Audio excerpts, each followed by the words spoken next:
बिस्मिल्लाहिर्रहमानिर्रहीम। मैंने social media पे ये जो आजकल अदालती खुला चल रहा है इस पे बहुत आवाज़ उठाई है। जो मेरे लिसनर हैं वो सुनते रहते हैं कि भाई जज जो है वो अपनी बीवी को तलाक दे सकता है, दूसरों की बीवियों को जज तलाक नहीं दे सकता। ये जनरल मुशर्रफ ने एक कारनामा किया था, जो सियाह कारनामा, कि कानून ही तब्दील करवा दिया उसने। और उस कानून में ये लिखवा दिया कि जी औरत किसी भी बेस पे, चाहे बल्कि कोई बेस ना भी हो, बस वो कोर्ट जाए और कोर्ट में ये कहे कि जी मुझे अलहदगी चाहिए, तो कोर्ट उसको अलहदगी देने पर की पाबंद है। और ये छप्पड़ में काम हो गया, किसी को पता भी नहीं चला। और होते होते फिर मैंने उसी वक्त भी आवाज़ उठाई उसके खिलाफ, अब भी उठाई और उठाता रहता हूँ मैं। फिर कुछ मजहबी स्कॉलर्स जो इल्म में पुख्ता नहीं हैं, मजबूत नहीं हैं, उन्होंने मेरी मुखालफत शुरू कर दी और कहा कि नहीं जी, मुफ्ती तारिक मसूद साहब कुरान हदीस की रोशनी में बयान नहीं कर रहे। उनके दलाइल का मैंने जवाब दिया। मेरे इल्म में ये बात है और मैं इस पे बहुत सीरियस हूँ कि देखें, गैर मुस्लिम जो है ना, अंग्रेज़, ईसाइयत ने उनको, ईसाइयत छोड़ने ने उनको तबाह बर्बाद नहीं किया। उनको तबाह बर्बाद जो किया, उनके ख़ानदानी निज़ाम के ख़त्म होने में। औरत को वो इख्तियारात दे दिए उन्होंने कि जिसका नतीजा ये निकला कि मर्दों ने निकाह करना छोड़ दिए और फिर वलदुज़्ज़िना, बच्चों की कसरत। और आज आप यूरोप में जाएं, मगरबी दुनिया में जाएं, एक घर में एक बुढ़ा, दूसरे घर में एक बुढ़ी, तीसरे घर में एक अदद बुढ़ा। अब मर्द कहते हैं शादी ब्याह के बखेड़ों में मत पड़ो। क्रिश्चियनिटी पे जब तक वो थे तो इतना इतना नुकसान नहीं था। उन्होंने क्रिश्चियनिटी को छोड़ा और जिना उनकी सोसाइटी में आया। क्रिश्चियनिटी में भी जो असल क्रिश्चियनिटी है, मसीहियत है, उसमें भी डिवोर्स का हक मर्द के पास है, औरत के पास नहीं है। यहूदियत में भी डिवोर्स का हक मर्द के पास है, औरत के पास नहीं है। औरत अपनी मर्जी से आ तो सकती है, जा नहीं सकती है। इसमें बहुत सारी हिकमतें हैं, खानदानी निज़ाम इसी पे चलता रहा है हमेशा। तो अब जो मगरबी दुनिया तबाह बर्बाद हुई है ना, वो इसी वजह से हुई है कि उन्होंने हमाकतें की। डिवोर्स का पूरा पूरा हक जैसे मर्द के पास है, औरत को भी दे दिया, और फिर मर्द के लिए डिवोर्स को बहुत मुश्किल बना दिया। तो मैं आवाज़ उठा रहा था इस पे, बहुत अरसे से आप लोग सुनते भी रहते हैं। मैं चाह रहा था कोई कानूनी सतह पर भी तो आवाज़ उठाए। सोशल मीडिया पे एक वकील हैं जो मुझे बहुत ज़्यादा इस पे एक्टिव नज़र आए। वो वकील कोई मौलाना नहीं है, वो कोई मुफ्ती नहीं है, कोई आलिम दीन नहीं है।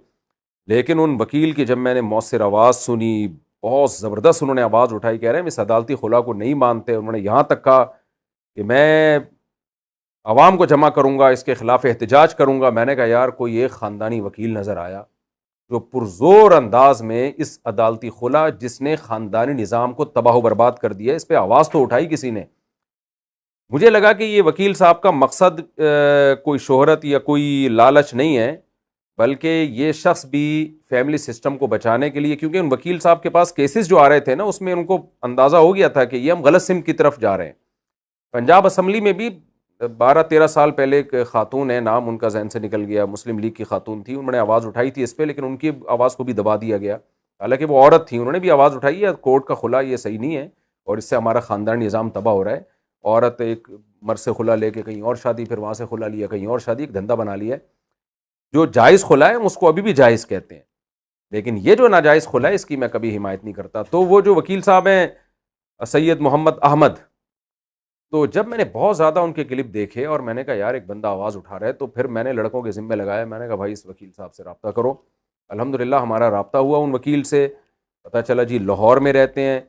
मैंने डायरेक्ट उनको कॉल की, पहले उनको अप्रिशिएट किया। मैंने कहा आप जो काम कर रहे हो, अगर आप इसमें कामयाब हो गए, ये आपके लिए सदक़े जारिया होगा और बहुत बड़ा आपके लिए सवाब होगा, कब्र बना रहे हो आप अपनी।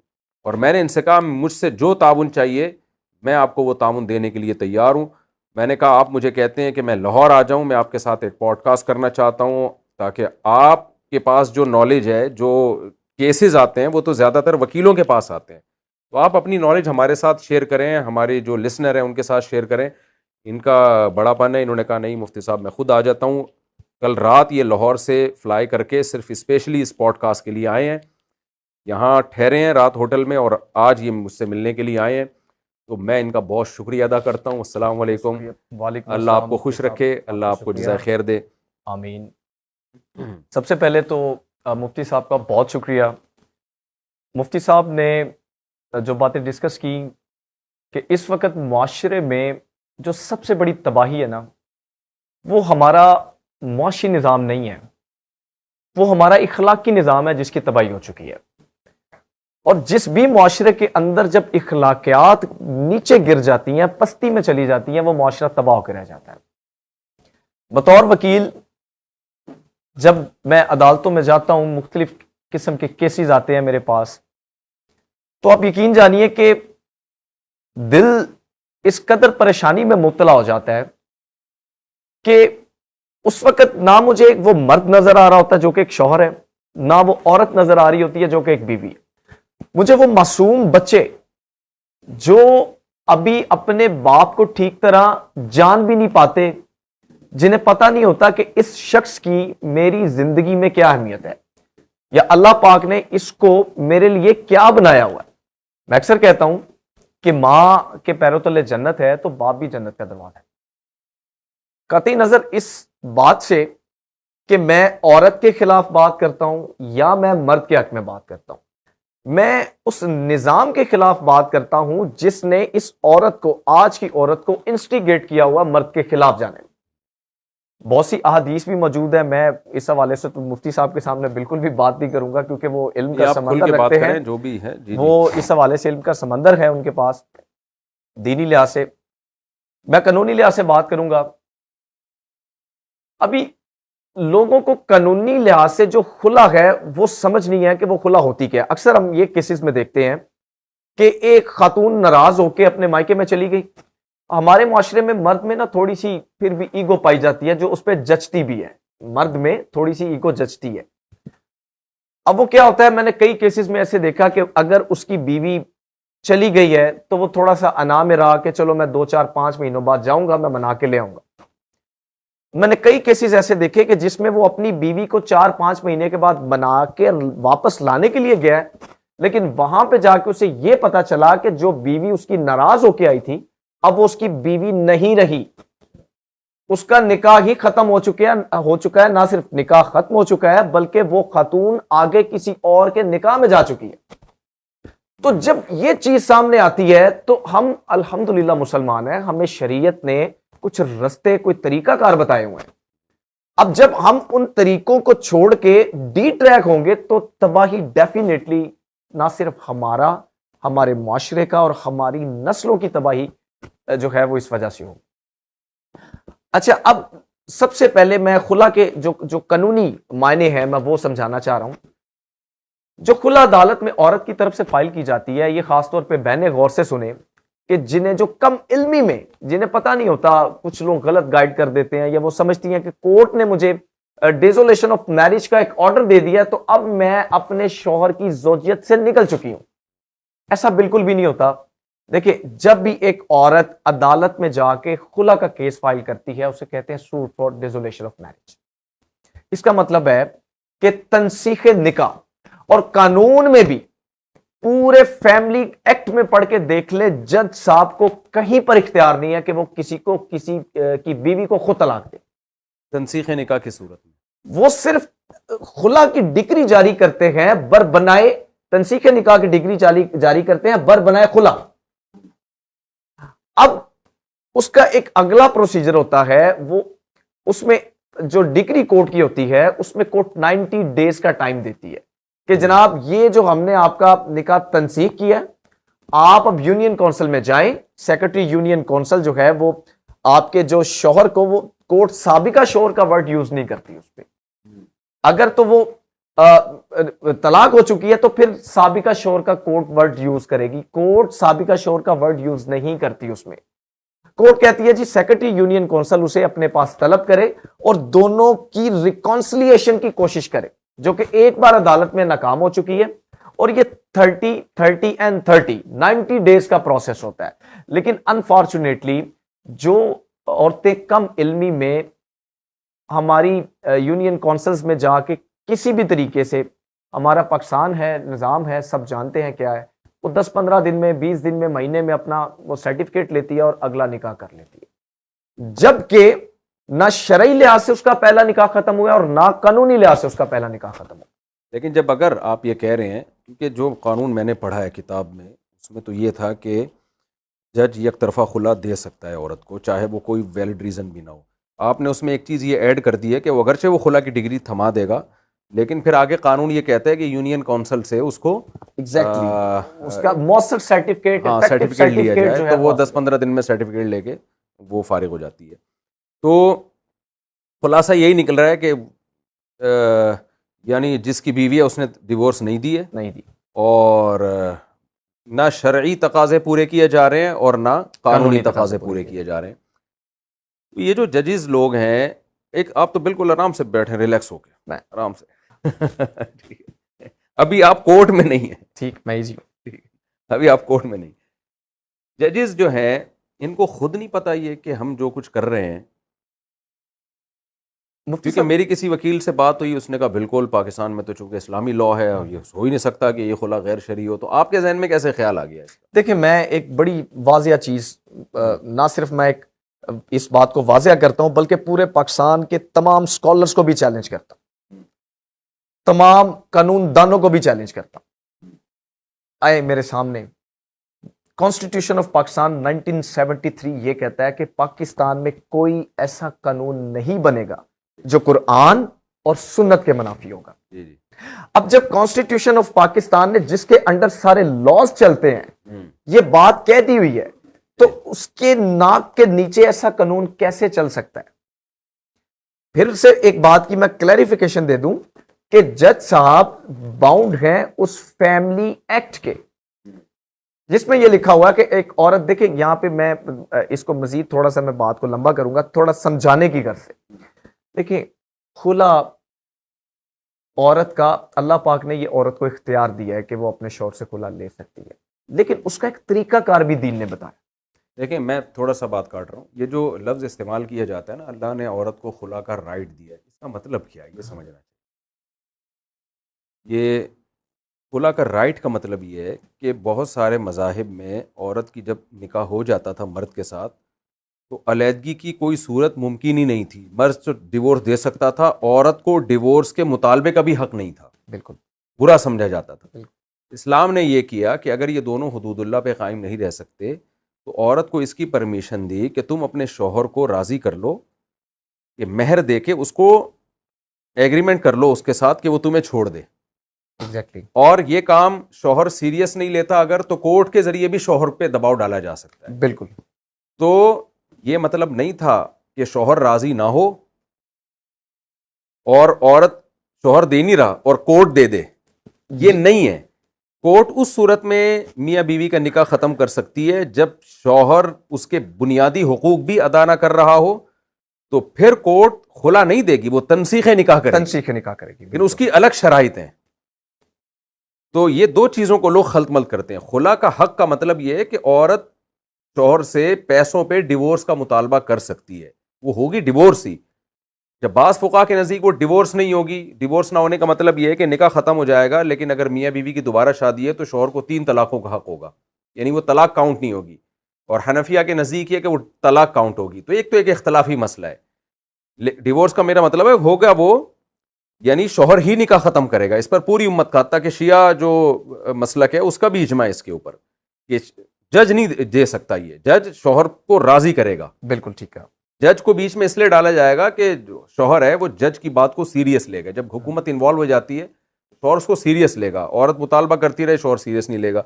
फिर जज को बीच में डालने का एक फ़ायदा ये भी होगा कि अगर औरत ने कहा कि मैं महर वापस दूंगी, तो जब कोर्ट इन्वॉल्व होगी तो शौहर को इत्मीनान होगा कि महर मुझे वापस मिलेगा। बिल्कुल ठीक। और इद्दत का खर्चा औरत को मिलेगा। ये सब चीज़ें हुकूमत की निगरानी में होंगी, तो एक यानी दोनों के हुकूक में किसी का हक ज़ाया नहीं होगा। लेकिन हुआ यह है कि हुकूमत को अब बीच में डाल के पूरे इख्तियारात ही हुकूमत के पास दे दिए गए हैं, तो ये गलत है। इसमें मुफ्ती साहब देखिए, आपने जो बात बड़े अच्छे और आसान और मुख्तसर लफ्ज़ों में एक जामिया बात बयान कर दी है, मैं इसको थोड़ा सा मजीद कानूनी शक्ल देना चाहूँगा, क्योंकि बैठने का मकसद ये है कि लोगों को इसके कानूनी पहलुओं का भी पता चल सके। देखिए, बड़ी सिंपल सी और बड़ी सादा सी बात है कि खुला का जो इख्तियार का लफ्ज़ इस्तेमाल किया जाता है, शरीयत के मुताबिक वो औरत को ये हक है, लेकिन वो किसी सूरत में दिया गया। अब एक साहबी रसूल सल्लल्लाहु अलैहि वसल्लम की ज़ौजा नबी पाक सल्लल्लाहु अलैहि वसल्लम के पास आई, आपने फरमाया कि या रसूलुल्लाह सल्लल्लाहु अलैहि वसल्लम मैं इनके साथ नहीं रहना चाहती हूँ।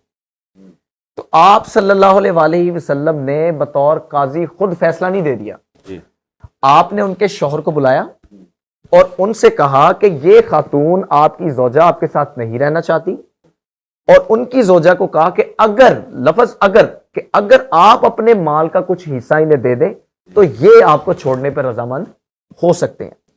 तो उस सूरत में वो उन्होंने अपने उनके जो बाग एक हक महर में दिया हुआ था वो उन्होंने उन्हें वापस किया और फिर उनकी रजामंदी शामिल हुई और ये खुला शौहर को आपने कहा तल्लिखा के इनको छोड़ दो, खुद नहीं, नबी मोहतरम सल्लल्लाहु अलैहि वसल्लम ने खुद नहीं किया। जी जी बिल्कुल। इसी तरह देखें कानूनी लिहाज से जज साहब को भी इख्तियार नहीं है। अब क्या होता है, मेरा जो मोटिव है वो बेसिकली ये है कि ये जो यकतरफा खुला है ये जिना के जमरे में आती है। जी बिल्कुल। असल तो मकसद ये कि मुआशरे में से इस बुराई को खत्म किया जाए। एक औरत अगर अपने शौहर के साथ नहीं रहना चाहती वो अदालत में आकर बताए, जी वो अदालत को बताए कि जनाब मुझे मेरे शौहर से नफरत है या मुझे ये पसंद नहीं है या मैं इसके साथ नहीं रहना चाहती। तो जो आज के जज साहब हैं यानी कि जिन्हें काजी बोला जाता था वो उन्हें अपने पास बुलाएं और बुलाकर उनसे कहें कि जनाब आप इन्हें छोड़ दें। जज साहब खुद नहीं छोड़ सकते, जी जी बिल्कुल, वो छोड़ेंगे खुद ही। अच्छा, इसमें एक और चीज मैं ऐड करता चलूं, देखें कि जो अक्सर हमारे मुआशरे में ऐसे भी मर्द पाए जाते हैं मुफ्ती साहब जो बड़े जालिम किस्म के होते हैं, सिर्फ खवातीन ही जालिम नहीं, मर्द भी बड़े। अक्सर एक उनका एक जुमला बड़ी झटकी सी जुबान में होता है कि ना मैं तुम्हें रखूंगा ना मैं तुम्हें छोड़ूंगा। फिर नानो नफका भी अदा ना करना, जुल्म जबर करना। कई मैंने खवातीन ऐसी मजलूम देखी हैं कि वो शौहर जो है वो ना कमाता है ना करता है, ना उसे बीवी का ख्याल है ना बच्चों का ख्याल है। इस सूरत में भी अदालत में औरत जाके खुला की डिग्री हासिल कर सकती है। अब एजुकेट करना लोगों को मकसद है, अगर आपने खुला लेनी है आप अपने शौहर का पता दुरुस्त दे। वहां पे आपको जज साहब आपका निकाह तनसीक कर देंगे, सेक्रेटरी यूनियन काउंसिल आपको एक तनसीख निकाह का जो वो तलाक का मौसर सर्टिफिकेट है वो भी जारी कर देगा। आपका शौहर उसमें चाहे राजी हो या ना हो, जो डीड किस्म का हो, इसमें भी देखें, इसको कहते हैं फिक़ा की इस्लाह में मुताअन्नित, जो ना रख रहा हो ना छोड़ रहा हो। बिल्कुल ऐसी सूरत में भी खुला नहीं होता, वो होता तनसीख निकाह। औरत तनसीख निकाह का केस फाइल करे तो शरीयत भी ये कहती है कि ना वो रख रहा है ना वो छोड़ रहा है, अदालत के बुलाने पे वो आता भी नहीं है। औरत गवाहों से साबित करे कि ये आदमी मेरे ऊपर जुल्म कर रहा है, जो मेरे बेसिक हुकूक है वो भी अदा नहीं कर रहा। गवाहों से साबित करना इसलिए ज़रूरी है कि मुबहम दावे कभी भी नहीं दुनिया में कहीं सुने जाते। हम तो यहाँ तक औरत को फेवर देते हैं कि अगर औरत ने कोर्ट में केस किया और गवाह नहीं है उसके पास, शौहर को इत्तला मिली, नोटिस मिला, वो फिर भी कोर्ट में नहीं जा रहा, तो हम कहते हैं कि शौहर का ना जाना ये समझा जाएगा कि उसने वो उन इल्ज़ामात को तस्लीम कर लिया है। बिल्कुल, कितना फेवर हम खवातीन को दे रहे हैं। हालांकि फ़िक़्ह हनफी में ऐसा नहीं है, लेकिन हम कहते हैं फ़िक़्ह हनफी में ना हो, फ़िक़्ह हम्बली से ले लो, फ़िक़्ह मालिकी से ले लो, औरत को फेवर दो ताकि उस पर जुल्म ना हो। इतना फेवर देने के बाद भी हो ये रहा है कि औरत ना गवाहों से साबित करती है कि उस पर जुल्म हो रहा है, उसको पता होता है मैं झूठ बोल रही हूँ, और अगर हो रहा है, वाकई हो रहा है, उसके ऊपर ये जुल्म ज्यादती हो रही है, तो फिर तो मुफ्ती भी औरत ही को फेवर करते हैं, लेकिन वो गवाहों से साबित तो करे। अब ना गवाह इसके पास, शौहर भी आके अदालत में हाजिर होता है और वो साबित भी कर देता है कि ये झूठ बोल रही है, फिर भी कोर्ट उसकी नहीं सुनती। ये तो आप मुझसे ज़्यादा जानते होंगे। तो ये जो चीज़ हो रही है ना, इसके खिलाफ मेरा ख्याल है जैसे आपने आवाज़ उठाई है, बाकी लोगों को भी आवाज़ उठाने की ज़रूरत है। आप मुझे कुछ ऐसे वाक़यात सुनाएं ज़रा जो आपके सामने आए हों और आपने अपनी आंखों से देखे हों, कि 12 साल से आप प्रैक्टिस में, मैंने सुना है। जी बिल्कुल। तो इसके, ताकि लोगों को पता चले कि इसके क्या भयानक नताइज निकल रहे हैं। मुफ्ती साहब, हमारी प्रैक्टिस के अंदर हमारे पास आज से अगर हम कोई 7 साल पीछे चले जाएं, जब हम अपनी प्रैक्टिस के इनिशियल स्टेज पर थे, तब फिर भी ये चीज़ इतनी आम नहीं थी, बहुत कम खुला के केसेस फाइल होते थे। लेकिन आज आप देखें कि मैंने यकम जो सितंबर है, मैंने उसमें जो फैमिली कोर्ट की दायरी ब्रांच में जो एक रिपोर्ट मैंने वहाँ से ली, उसके मुताबिक सिर्फ 1 जनवरी से 31 जुलाई, इसमें से आप 31 अगस्त तक, इसमें से अगस्त का महीना आप छुट्टियों का निकाल 7 माह पीछे बचे हैं। इन 7 माह में 11,111 खुला के केसेस फाइल हुए लाहौर में से सिर्फ लाहौर शहर में 11,111 केसेस। इतनी तो मुझे लग रहा है शादियां नहीं हो रही होती। इतनी शादियां नहीं हो रही। और इसमें आप अंदाजा करें कि अब ऐसी ऐसी बात पर खवातीन डाइवोर्स लेने आ जाती, कोर्ट से खुला लेने आ जाती है कि आप तसव्वुर नहीं कर सकते। इवन मेरे पास एक खातून आई और वो अपनी शादी के 5वें दिन आ गई थी खुला लेने के लिए। उसकी रीजन मैं आपको बता देता हूं। जब नई नई शादी हुई तो शादी के तीसरे दिन हमारे मुआशरे में जब नई शादी होती है तो वो अजीज व अकारब दावत का एहतमाम करते हैं। तो वो जो लड़की के मामू थे उन्होंने एक दावत का एहतमाम किया, रात के वक्त जाना था। तो लड़की की सास ने यानी कि शौहर की मां ने उसको बोला कि बेटा रात को देर हो जाएगी, आप ये जेवर ना पहनो, आप आर्टिफिशियल पहन लो, हालात ठीक नहीं है, आपका ही है, कोई बात नहीं। उस लड़की ने खामोशी इख्तियार कर ली, आर्टिफिशियल जेवर भी पहन लिया, वो सब दावत पर गए, दावत भी खा ली गई। जब वापसी की इजाजत तलब करना चाहिए उन्होंने लड़की के मामू से, तो लड़की ने वहां पे एक शोर डाल दिया, जी मैंने तो नहीं जाना। अब जब उससे ये वजह जानने की कोशिश की, भाई आपने क्यों नहीं जाना, उसने कहा जी ये औरत कौन होती है मुझसे ये कहने वाली कि मैं अपना जेवर ना पहनूं। हमारे ड्रामे फिल्म में तो यही दिखा रहे हैं। आप यकीन कीजिए कि वो 5वें दिन मेरे पास आ गए। वो मेरे किसी दोस्त के रिलेटिव थे। वो जब 5वें दिन मेरे पास आए तो मैं बड़ा शौक था। मैंने बड़ी कोशिश की उस खातून को समझाने की कि अभी तो आपके हाथों की मेहंदी भी नहीं, उसका रंग भी नहीं गया और आप खुला लेने आ गई हैं।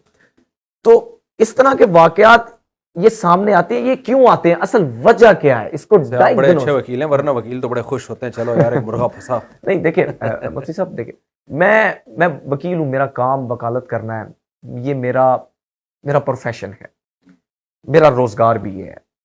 मैं अपने तमाम दूसरे वकला भाइयों से भी ये गुजारिश करता हूं, देखें आपने फीस लेनी है ना, आप खुला की बजाय सुलह की फीस ले लें। आप लोगों के घर टूटने से बचाएं। आप यकीन जानिए कि हम मतलब कभी कभार बहुत हाईली पेड भी हो जाते हैं, हम अच्छी फीसेस भी लेते हैं, लेकिन वो जो एक दिल की तसल्ली और वो जो दिमाग का सुकून होता है वो नहीं आता। लेकिन जब हम किसी का घर, एटलीस्ट मैं अपनी बात कर रहा हूं, मैं घर किसी का टूटने से बचाता हूं, जिस दिन मैं सुलह करवा के अपने घर जाता हूं मुझे बड़े सुकून की नींद आती। एक वाकया मैं और आपको बताता चलूं कि मियां और बीवी दोनों डॉक्टर, मतलब मोस्ट एजुकेटेड। नहीं, फिर उस खातून ने लिया वो जो आर्टिफिशियल जेवर वाली खातून? नहीं, उसने केस फाइल कर दिया खुला का, लेकिन उसके बाद वो मैंने नहीं लिया केस, मैंने इनकार कर दिया था, लेकिन उन्होंने किसी और के थ्रू वो केस फाइल कर दिया। बहरहाल उसके बाद फिर कुछ फैमिली वाले इन्वॉल्व हुए और उन्होंने वो उनका मामला जो है वो। लेकिन इतनी सेंसिटिव लड़की चलेगी कैसे, वो तो कल कुछ और हो जाएगा। देखिए यही चीज तो मैं कह रहा हूं, मैं इसी चीज को कहता हूं, ये हो क्यों रहा है, असल में इसकी वजह क्या है मुफ्ती साहब? इसकी वजह जो हम अदालतों में देखते हैं ना, वो ये है कि औरत को ये बता दिया गया है कि तुम्हें कोई उफ भी करेगा ना तो तुम्हारे पास अदालत पड़ी हुई है, तो शादी करने की जरूरत ही तुम जाके कर लो, बॉयफ्रेंड बना। इसी बात का डर है। जिस रफ्तार से खुला की तादाद बढ़ रही है, आने वाले चंद सालों में पाकिस्तान में मेरा ख्याल है कि बीमियां कम और सिंगल मदर्स ज्यादा। बिल्कुल ऐसे ही हम अदालतों में देखते हैं कि जब 15 दिन बाद या महीने बाद वो खर्चा लेने आई होती हैं खवातीन, साथ छोटे छोटे बच्चे होते हैं, तो वो उनकी जो मैं जिंदगी की बर्बादी देख रहा होता हूं ना। देखें कोई कुछ भी कह ले, माँ अच्छी हो बुरी हो, बाप अच्छा हो या बुरा हो, लेकिन अपनी औलाद के लिए वो कभी बुरे नहीं होते। अब एक और मैं आपको केस बताने वाला था, दोनों मियाँ बीवी डॉक्टर थे। आप यकीन जानिए कि उनके यहाँ अल्लाह पाक ने एक बेटा अता किया। बेटे की पैदाइश के तीसरे दिन वो जो खातून थी, वो बच्चे ने एक मोशन कर दिया, वो वाइप्स के साथ उसे साफ कर रही थी, तो वो कुछ ज़्यादा वाइप्स लग गए। जो मुफ्ती साहब हमारी सोसाइटी में जो बुजुर्ग इंसान होता है ना, वो उसको टोकने की आदत थोड़ी सी होती है, वो कह देता है बेटा ये बुजुर्ग किसके, बेटा ये गलत। उन्होंने कह दिया कि बेटा ये हार्ड है, आप कॉटन को गीला करो, उसके साथ साफ करो, उसके बाद वाइप्स लगा। लिटरली उस खातून ने वो वाइप्स का पैकेट जो है वो अपनी सास के मुंह पे मारा कि मैं तो खुद डॉक्टर हूं, तुम कौन होती हो मुझसे ये कहने वाली। सास को भी तो डॉक्टर चाहिए थी। तो आप यकीन जानिए कि 1.5 साल उनका केस चला, लेकिन अल्हम्दुलिल्लाह फाइनली उसमें मैंने सुलह करवा दी। तो नहीं दिल चाह रहा सुलह करवाने का। देखिए मुफ्ती साहब, हम अक्सर मुझे भी तैश आ जाता है जब मैं इतनी नालायक खातून है, आइंदा भी वो ये करेगी। वो औलाद से पहले पहले अगर अलहदगी हो जाए ज्यादा अच्छा है इसी सूरत में। तो अच्छा, चले, अच्छी बात है, सुलह करा दिया अच्छा आपने। इसमें मैंने ये एक और चीज मैं आपको बड़ी इंपॉर्टेंट बताता हूँ।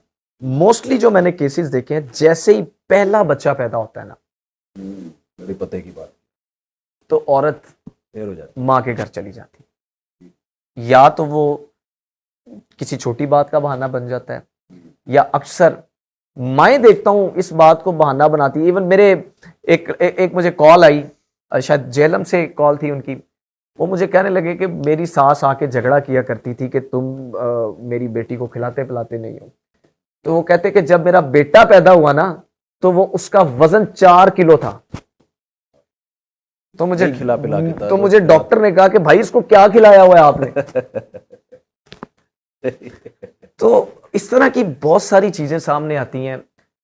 कोशिश, मकसद जैसे आपका है, आपको अल्लाह पाक ने इल्म अता किया है दीन का, आप लोगों को बता रहे हैं, चीख चीख के कह रहे हैं कि ये ठीक नहीं है, ये ठीक है, इस तरफ आ जाओ। मुझे कई दोस्त एतराज करते हैं कि आप जो है वो जरा थोड़ा कंट्रोल किया करें, लेकिन मुझसे नहीं होता। नहीं नहीं, बिल्कुल कंट्रोल नहीं होना चाहिए। हमने आपको इसी वजह से तो बुलाया है कि आप सही तरीके से बात करते हैं। देखें, ये जो आप सुलह की बात कर रहे हैं ना, कि सुलह की के पैसे लेके खुशी होती है, कुरान मजीद में अल्लाह ने क्या फरमाया, ला खैर फ़ी कसीर मिन नजवाहुम इल्ला मन अमर बिसदक़तिन औ मारूफ़िन औ इस्लाहिम बैनन नास। कि किसी की बात में कोई खैर नहीं है, लेकिन अगर कोई सुलह कराता है, वमन यफ़अल ज़ालिका इब्तिग़ाअ मरज़ातिल्लाहि फ़सौफ़ नूतिही अजरन अज़ीमा, जो सुलह कराएगा हम उसको बहुत बड़ा अजर देंगे अगर वो अल्लाह के लिए कर रहा है ये काम। तो सुलह पे अजर है, तोड़ तड़ाड़ पे कोई अजर नहीं है। फिर आपने वो हदीस यकीनन सुनी होगी कि शैतान अपना अर्श पानी पे बिछाता है और पूरी रिपोर्ट तलब करता है, क्या गुनाह किया। वो कहता है मैंने ये कर लिया, मैंने ये कर दिया। शैतान कहता है कुछ नहीं किया। एक शख्स आके कहता है मियाँ बीवी मैंने तलाक दिलवा दी है, शैतान उसे सीने से लगाता है। अल्लाह ने यहूदियों की खसलत कुरान में बयान की है कि वो जादू के ज़रिए युफ़र्रिक़ून बिही बैनल मर्इ व ज़ौजी, हमने उनको सिखाया था जादू ताकि वो मोजज़े और जादू में फ़र्क कर सकें। और उन्होंने इस काम को मियाँ बीवी में गलत फहमियाँ फैलाने के लिए और उनमें तोड़ पैदा करने के लिए इसका इस्तेमाल करना शुरू कर दिया, और अल्लाह ने किस कदर अजाब दिया उनको। तो नबी करीम सल्लल्लाहु अलैहि वसल्लम की तालीमात या इस्लाम की तालीमात की रोशनी में मियाँ बीवी के दरमियान तोड़ डालना, क्योंकि ये वकील लोग ये काम कर रहे हैं। कोई औरत चली जाए ना शोहर की थोड़ी सी शिकायत लेकर, वकील उसे पूरा बना बनाया एक पर्चा पकड़ा देते हैं। दुरुस्त है। मारता पीटता है, ना मर्द है, ना नफका नहीं देता, ये नहीं करता, लड़कियों में दिल, यानी किसी मर्द में जितनी बुराइयां हो सकती हैं, मेरा ख्याल है वो रिटर्न फॉर्म में होती हैं सारी बुराइयां। और वो जो है औरत को थमा देते हैं, उसको खुद भी नहीं पता होता। तो ऐसे वकील भी हैं जो तोड़ कर रहे हैं, उसको और अप्रिशिएट करते हैं। लेकिन ऐसे भी हैं, आप जैसे अल्लाह ताला आपकी उम्र में बरकत दे, जो इस्लाह की बात कर रहे हैं। और कोई आपने वाक़या देखा हो, कोई इस तरह जो आपके केसेस आए हों जो जिसमें आप समझे हो कि ये हमारा ख़ानदानी निज़ाम इस खुला पे किस तरीके से दाव पे लग रहा है, और किस तरह कितनी छोटी छोटी बातों पे ख़वातीन खुला के लिए पहुँच रही हैं? देखिए, मैंने मुफ्ती साहब पहले बड़ी दो मेरा ख्याल है बहुत माइनर सी बातें थी, इन्हें बासानी इग्नोर किया जा सकता था। सबसे पहले जो खुला की वजूहात आजकल हैं वो मैं आपको बताता ज़्यादातर चलूं। क्या वजूहात हैं? जो मेरे एक्सपीरियंस के मुताबिक ज़्यादातर वजूहात हैं, देखिए इस्लाम ने औरत को सबसे पहले और सबसे ज़्यादा हकूक़ दिए, ये एडमिटेड फैक्ट है, इसे कोई डिनाई नहीं कर सकता। लेकिन बदकिस्मती से आज की कुछ औरतें, they are using their rights as an abuse. मतलब बेशुमार केसेस में देखा है, शौहर मेंटेनेंस भी दे रहा है, शौहर तमाम तर जिम्मेदारियां पूरी कर रहा है, शौहर अपनी बीवी से मोहब्बत भी कर रहा है, शौहर अपनी बीवी की इज्जत भी कर रहा है, मतलब उसने उसे फूलों पे रखा हुआ। लेकिन बदकिस्मती से एक फितना जो मोबाइल की सूरत में उस खातून के हाथ में आ गया, उसे बहुत सारे गलत तरीकों से इस्तेमाल किया जा सकता है, जिनमें एक पहला, देखिए अपनी माँ बहन से बात करना कोई गलत बात नहीं है, लेकिन अपने घर की बातें माँ बाप अपनी माँ से और बहनों से करना कि आज ये पकाया, आज फलां आया, आज ये पहना, आज ये किया, ये एक घर टूटने की बड़ी वजूहात में से बड़ी वजह है। अब मिसाल है, देखें एक घर के 2 दामाद हैं, एक को अल्लाह पाक ने जरा ज्यादा दौलत अता की हुई है और एक बेचारा थोड़ा सा मिडिल क्लास है। अब जो मिडिल क्लास है वो जाहिर है अपने से ज्यादा फाइनेंशियल स्टेटस रखने वाले के मुताबिक इखराजात तो नहीं कर सकता। और जब वो बहनें अपनी माँ के घर इकट्ठी होती हैं या आपस में कोई बात करती हैं, तो वो जब एक बहन कहती है ना कि मेरे शौहर ने मुझे, मतलब उसको दिखाना, उसको बताना, फिर वो ऑटोमेटिकली वो ख्वाहिश जो है वो उस औरत के अंदर पैदा होती है, जबकि उसका शौहर अपनी हैसियत के मुताबिक तमाम तर ख्वाहिशात पूरी कर रहा है। फिर उसके अंदर यह ख्वाहिश पैदा होती है कि मेरा शौहर अपनी हैसियत से बाहर जाए, और जो मेरी बहन को मिला या जो मेरी भाभी को मिला मुझे भी वही ला कर दे। तो यहां से भी इख्तलाफात शुरू होते हैं। दूसरा, मोबाइल का गलत इस्तेमाल, जिसमें अभी कुछ दिन पहले भी मैंने एक वीलॉग अपलोड किया था। एक क्लाइंट हैं, वो 16 साल से यूएई में है। बच्चे इवन कॉलेज गोइंग हो गए हैं, अच्छे उन्होंने उन्हें जो है वो कॉलेजेस में पढ़ा रहे हैं, अपनी बीवी को प्रॉपर मेंटेन कर रहे हैं। उन्होंने मुझे एक तस्वीर भेजी, मैं आपको वो दूंगा, वो आप चलाइएगा। एक सूखी हुई रोटी और ठंडा सालन, और साथ रोते हुए उन्होंने मुझे मैसेज किया कि भाई 16 साल से इस तरह का खाना खाते हैं, लेकिन अपने घर लाखों बेचते हैं कि इन्हें किसी चीज की कमी ना हो। 16 साल अपनी जिंदगी के जाया करने के बाद मेरी बीवी आज किसी नामहरम के पीछे लग के मेरे खिलाफ उसने जाके केस फाइल कर। मुझे कोई बताए कि ऐसे मर्द का क्या कसूर है कि वो आपके साथ मुखलिस भी है, वो आपके साथ लॉयल भी है, उसने अपनी जिंदगी, मर्द देखिए, मर्द तो शुरू से कुर्बानी देता, मर्द नाम ही कुर्बानी का। अब जब आप अपने रिश्ते में 100% देकर भी आपको उसका वो फल ना मिले, तो आप अपने अंदर ही अंदर टूट जाते हैं। तीसरी वजह यह है, जो आजकल ये खुला का मामला चल रहा है, कि कुछ औरतों को यह गलत फहमी हो गई है कि जी मेरी खुला लेना मेरा हक है। उन्हें यह समझना चाहिए कि वो हक किन सूरतों में है। यह नहीं कि अगर आपका शौहर आपके साथ ठीक है तो आपने हक समझ लिया है, और किसी नामहरम के पीछे लग के, मतलब किसी नामहरम के लिए, आपके बच्चे भी हैं, सब कुछ है, एक औरत का दिमाग खराब हो जाए पूरी नस्ल तबाह हो जाती है।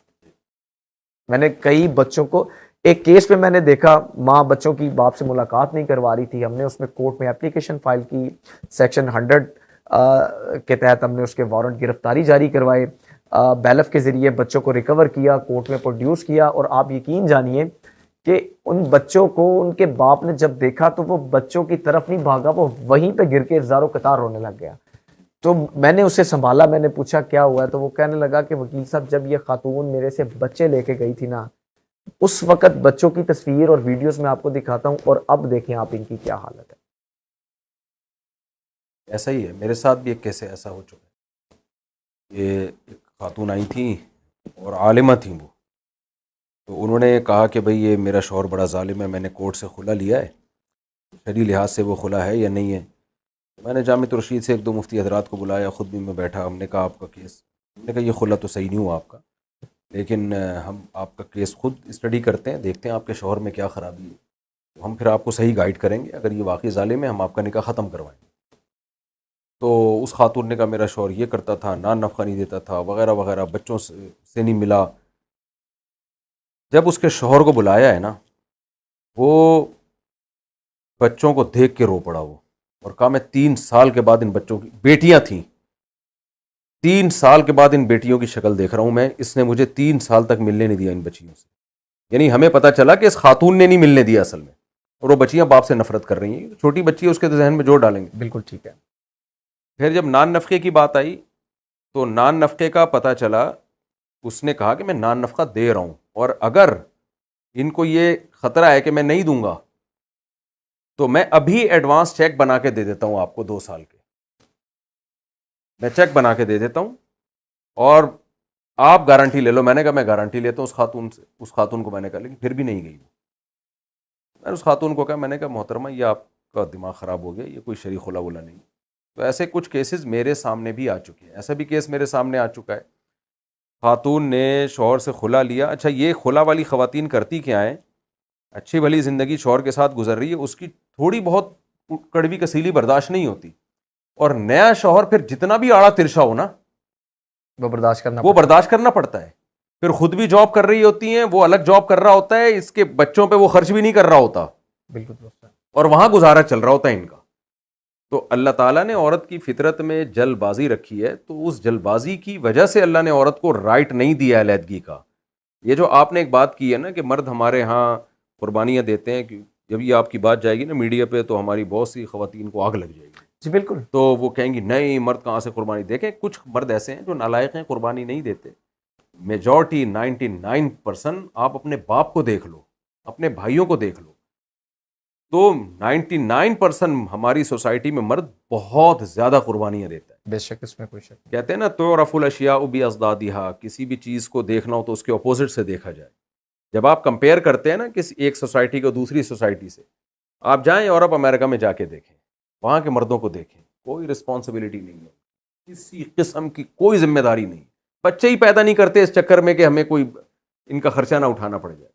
और आप अपनी सोसाइटी के मर्द को देखें, अपने बाप को देखें, अपने भाइयों को देखें, तो मर्द की जिम्मेदारियां बहुत ज़्यादा हैं। मैं इसलिए नहीं ये कह रहा कि मैं मर्द हूं, मैं इसलिए कह रहा हूं कि मेरी भी आंखें हैं। हमने अपने बाप को देखा, अपने भाइयों को देखा, अपने आप को देखा।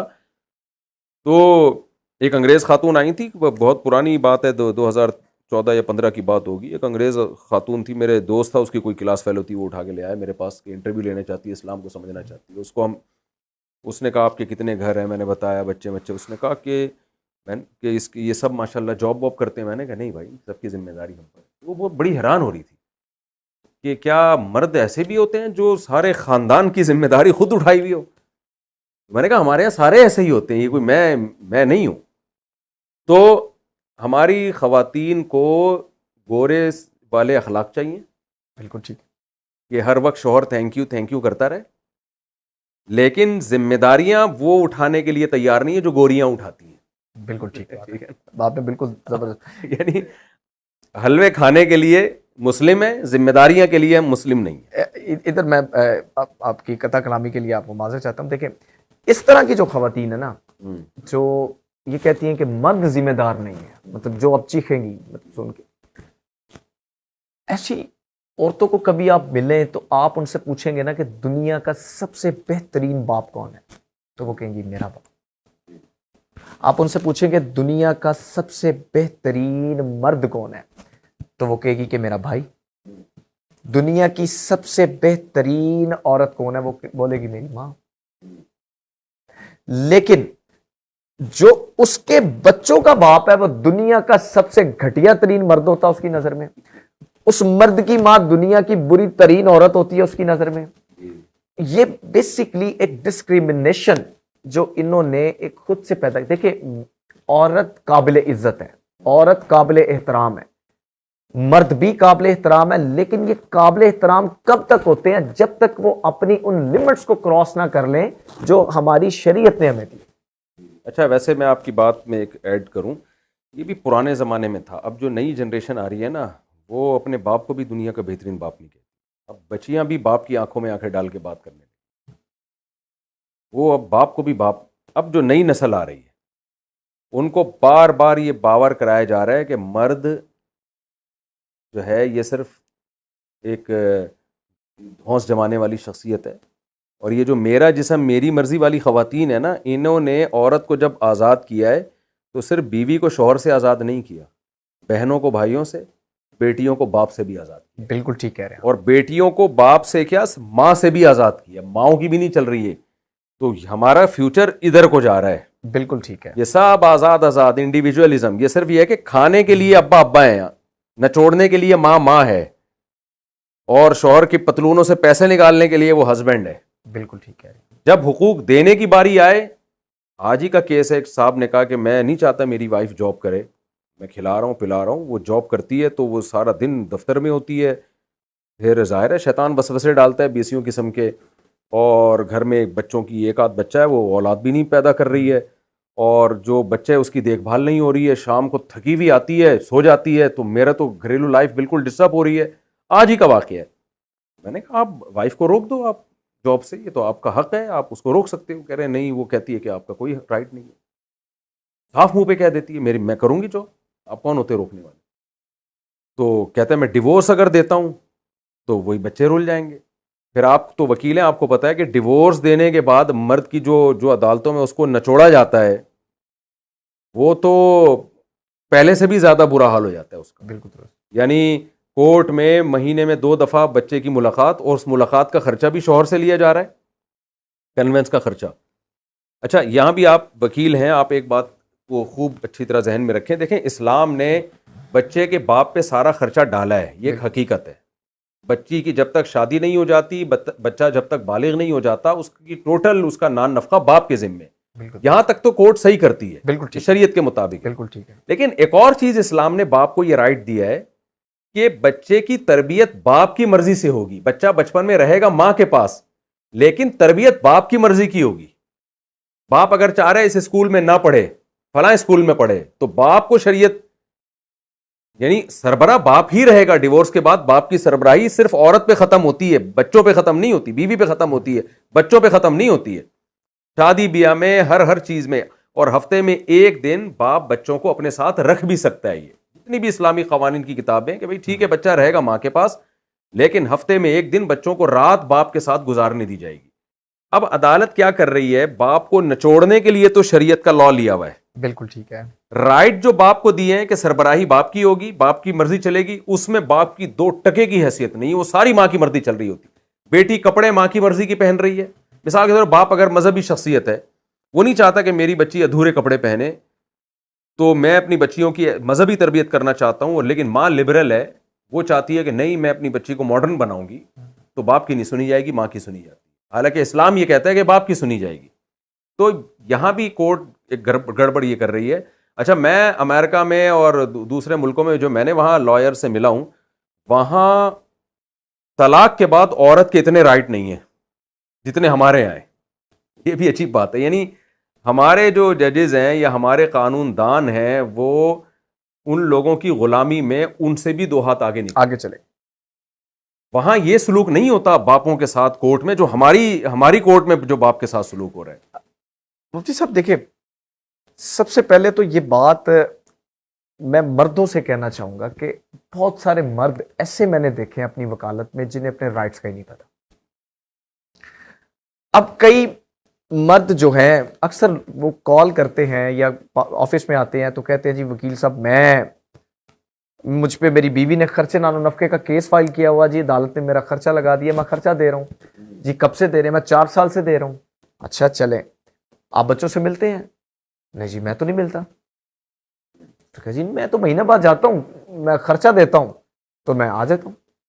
और अब तो सिस्टम ये निकल आया हुआ है, खासतौर पे हमारी लाहौर की अदालतों में और गुजरांवाला की कई अदालतों में, कि औरत का अकाउंट नंबर दे दिया जाता है, मर्द ने हर महीने उसमें पैसे डिपॉजिट करते हैं। मैं इस एक्ट के बड़ा सख्त खिलाफ हूं। देखिए, जब औरत को पैसे घर बैठे मिलेंगे ना, वो ज्यादा फैसिलिटेट होगी। और जो बाप है उसको जो महीने के बाद एक आस होती है ना कि आज मैं अपने बच्चों को देख पाऊंगा या मैं अपने बच्चों को गोद में उठा पाऊंगा, उसकी उस आस पे भी पानी फिर जाता है। अब मर्द क्या करते हैं, मर्दों को अपने राइट्स का पता नहीं होता। अनफॉर्चुनेटली आज औरत को अपने राइट्स का कुछ ज्यादा ही पता चला, जो है भी नहीं है वो भी उन्हें पता चल गया। अब मर्द ये समझता है कि जी 7 साल तक मैं अपने बेटे की कस्टडी का केस ही नहीं फाइल कर सकता। ये बड़ी इंपॉर्टेंट बात मैं बता रहा हूं, आपके तवस्सुत से आपकी माशाल्लाह पूरी दुनिया आपको सुनती है। ये मैं मर्दों को समझाना चाह रहा हूं, देखिए ऐसा कोई भी कानून मौजूद नहीं है कि आप 7 साल से पहले बच्चों की कस्टडी में नहीं जा सकते। ये मैं बड़ी इंपॉर्टेंट बार मैं इस बात पे जोर दे रहा हूं। देखें, अदालतें अब बच्चों की कस्टडी सिर्फ इस बुनियाद पर डिसाइड करती हैं कि बच्चों की वेलफेयर किसके पास। ये बड़ा एक इंपॉर्टेंट कानूनी जो है वो सवाल है। अगर बाप कोर्ट ऑफ लॉ में यह साबित कर देता है बियॉन्ड दिस फैक्ट के बच्चे की एज क्या है, सकलिंग एज तक तो चले, वो एक बात है कि वो बच्चा तो वैसे भी शरई तौर पर भी मां के पास ही होना चाहिए, जो कि वो मदर फीड पे होता है। लेकिन अगर बाप ये कोर्ट ऑफ लॉ में साबित कर देता है कि बच्चे की वेलफेयर मां की निस्बत मेरे पास ज्यादा, जो बात आपने की कि बच्चे जो बाप जो महाना नानो नफका दे रहा है वो बच्चे के फैसले वो करेगा। अब बाप को तो अपने राइट्स का पता ही नहीं है, तो वो कोर्ट ऑफ लॉ में कैसे वो अपनी इन चीजों को जो है यहाँ मैं थोड़ा सा आपकी बात से डिसएग्री करूंगा। मेरे पास जो केसेस आए हैं उन्होंने कई बाप ऐसे हैं जिन्होंने 7 साल की उम्र में बच्चे की कस्टडी का केस किया, लेकिन वो केस इतना लंबा चला है, या तो बाप इतना तगड़ा था, इतना पैसे वाला था, या इतनी उसकी इतनी पावरफुल था, तो कोर्ट ने उसके हक में फैसला कर दिया। तो कानून की किताब में लिखा हुआ तो यही है जो आप बता रहे हैं, लेकिन बाप को ये साबित करना ना कि मेरे पास बच्चे रहेंगे, इसमें बच्चे का फ़ायदा ज़्यादा है, ये साबित करने के लिए उम्र नूह चाहिए बाप को। अच्छा, ये केस चलते चलते चलते चलते बच्चे 18 साल से भी ज़्यादा बड़े मैं आपकी इस बात तो से जो प्रैक्टिकली हो रहा है वो ये हो रहा है। जी, मैं इस बात का जवाब देता हूँ। देखिए, मैं एक हद तक आपकी बात से बिल्कुल इत्तेफाक करता हूँ। असल मसला पता क्या, केसेस लंबे क्यों जाते हैं, मैं यही मेरा पॉइंट था एक्चुअली में, कि बाप ये समझता है कि 7 साल के बाद मैं बच्चे की कस्टडी फाइल करूंगा तो मुझे मिलेगी। देखिए, आप जितना देर से चलना शुरू करते हैं ना, आप मंजिल पर भी उतनी देर से ही पहुंचते हैं। देखिए, जैसे ही आपकी सेपरेशन हो जाए ना, आप फौरी तौर पर अपने बच्चे की कस्टडी का केस फाइल कर दें। जब तक बच्चे ने 7 इयर्स की एज अटेन करनी है ना, तब तक या तो आपका केस क्लोज हो चुका होगा या आपका केस एंड वाले स्टेजेस पे आ चुका होगा। और इसमें बड़ी इंपॉर्टेंट चीज ये बाप हजरात जो है उन्हें समझनी चाहिए। देखिए, अगर आप 7 साल तक बच्चे को नहीं मिलते ना, ये सोच के कि मैं 7 साल के बाद केस फाइल करूंगा, तो अनफॉर्चुनेटली आज की औरत, मैंने देखा कई केसेस में कि अपने बच्चों की बड़ी जबरदस्त ब्रेन वॉशिंग करती है अपने बाप के खिलाफ। इवन ये कुछ दिन पहले हमने बच्चे रिकवर करवाए एक खातून से लाहौर की कोर्ट में, तो वो बच्चे लेके कराची फरार हुई थी। तो अपने भाई की शादी पे जब वो लाहौर आई, हमें पता चला, हमने लीगल प्रोसीजर अडॉप्ट किया, डेवलप किया, बच्चे रिकवर किए, कोर्ट में पेश कर दिए। अब जब वो एकदम सब कुछ हुआ तो खातून अपनी बेटी को, जिसकी उम्र सिर्फ 6 या 7 साल है, उसको ये कह रही है कि अपने बाप को गाली निकालो। और जब बाप ने अपने बेटे को पानी दिया पीने के लिए, बच्चे ज्यादा सहमे होते हैं उस वक्त में ना, तो वो औरत अपनी बेटी से ये कह रही थी कि अपने भाई से पानी लेके फेंक दो, तुम्हारे बाप ने इसमें पता नहीं क्या मिलाया हुआ। अब जब बच्चों की ब्रेन वॉशिंग 7 साल की उम्र तक ये हो चुकी होगी, तो बच्चे तो आपको बिल्कुल मुजरिम समझेंगे।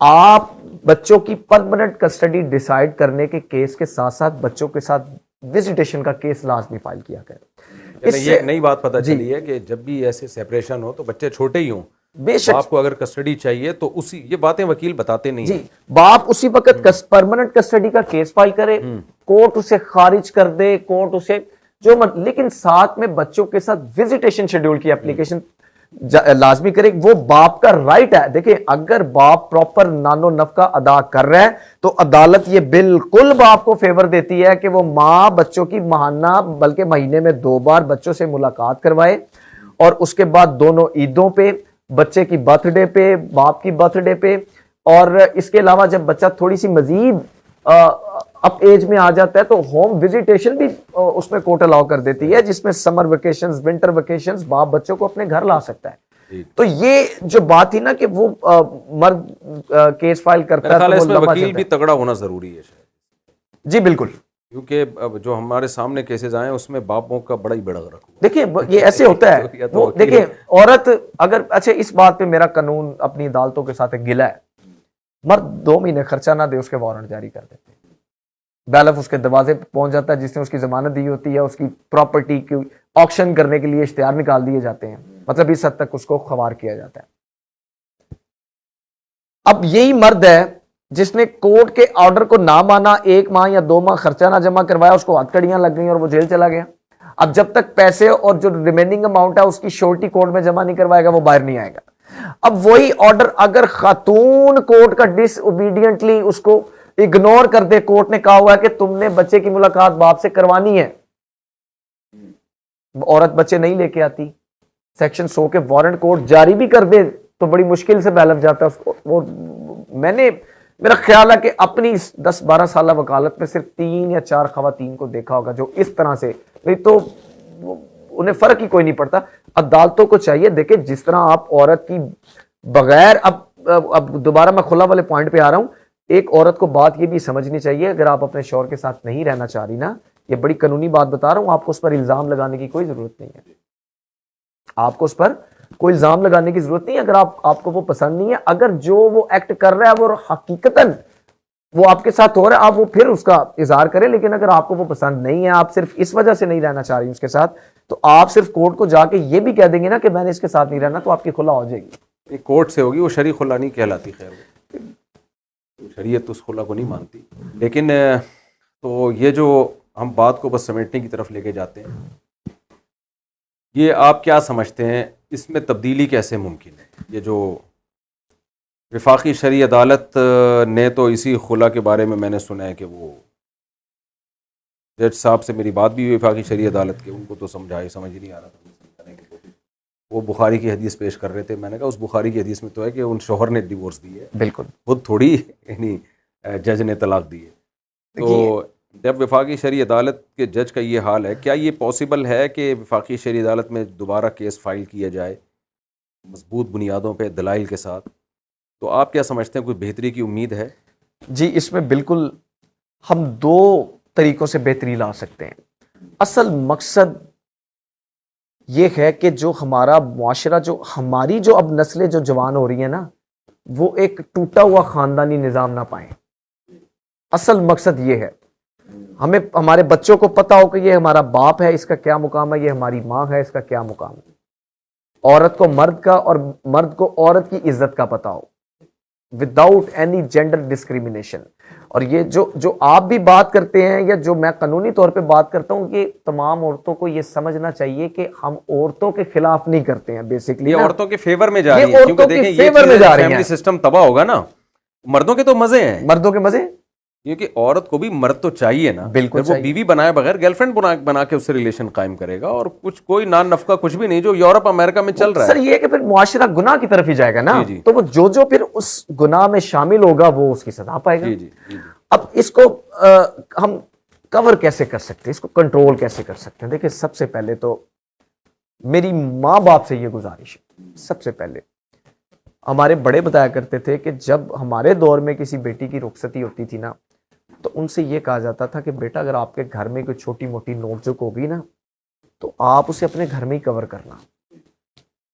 बल्कि मैंने अपनी होश में भी ऐसे लोग देखे हैं कि बेटी अगर ससुराल में झगड़ा करके मायके में जाके बैठी है, तो मैंने अपनी आंखों से देखा है, उस वक्त तो खैर लॉ नहीं किया था, बहुत पुरानी बात है, कि वो बाप अपनी बेटी का बाजू पकड़ के लाया, उसने ससुराल में छोड़ा, उसने कहा तुझे इस घर में रुखसत किया था, तेरा जनाजा भी यहीं से निकलेगा। अब यहाँ पर भी औरतें, कई फेमिनिस्ट चीखेंगी कि जी आप औरतें मरने के लिए छोड़ी हुई हैं। भाई देखें, आपका बाप आपको किसी बात से मना करता है, आप बाज आ जाती हैं। फेमिनिस्ट औरतों से ज्यादा जो है ना, लड़की के जो खैर ख्वाह है उसका बाप होता है। बाप, फेमिनिस्ट औरतों की कुछ नहीं लगती ये बच्चियां, बिल्कुल ऐसे, बाप ज्यादा खैर ख्वाह है, बाप ज्यादा खैर ख्वाह। तो ये एक तो माँ बाप को ये औलाद को समझाना चाहिए। बाप को अपनी बच्ची की खामियां भी पता होती है, बिल्कुल पता होती है, उसको ये भी पता होता है कि ये थोड़ी जबान की तेज थी, तो यकीनन ससुराल में भी जाके चला रही होगी, बिल्कुल पता होता है, वो इसलिए कंप्रोमाइज़ का रास्ता इख्तियार करता है।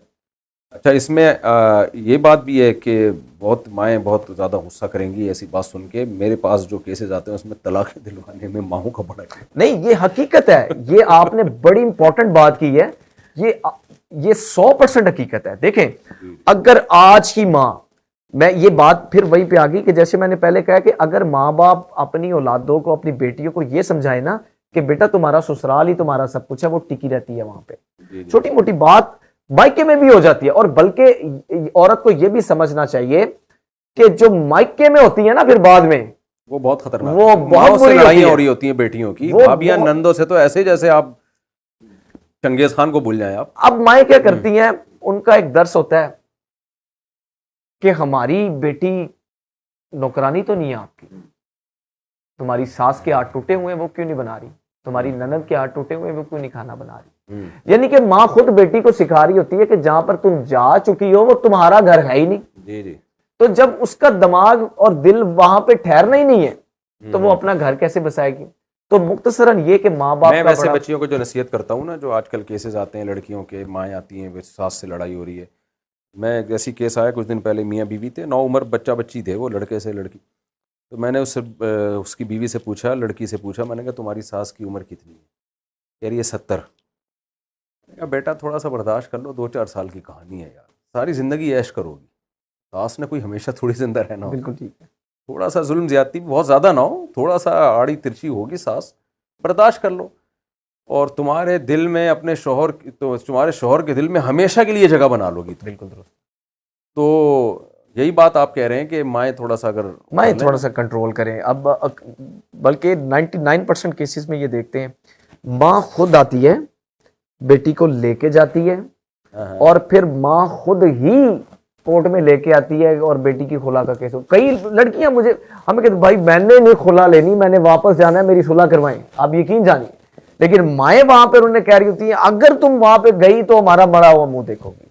मतलब इस हद तक थोड़े दिनों के बाद नहीं, यही माँ डिप्रेशन से बेटी को मार देती है। बिल्कुल दुरुस्त कह रहे हैं, ताने दे दे के ना, इसी ने टेंशन दी होती। तो हल इसका यह है कि एक तो अदम बर्दाश्त जो है उसको खत्म किया जाए।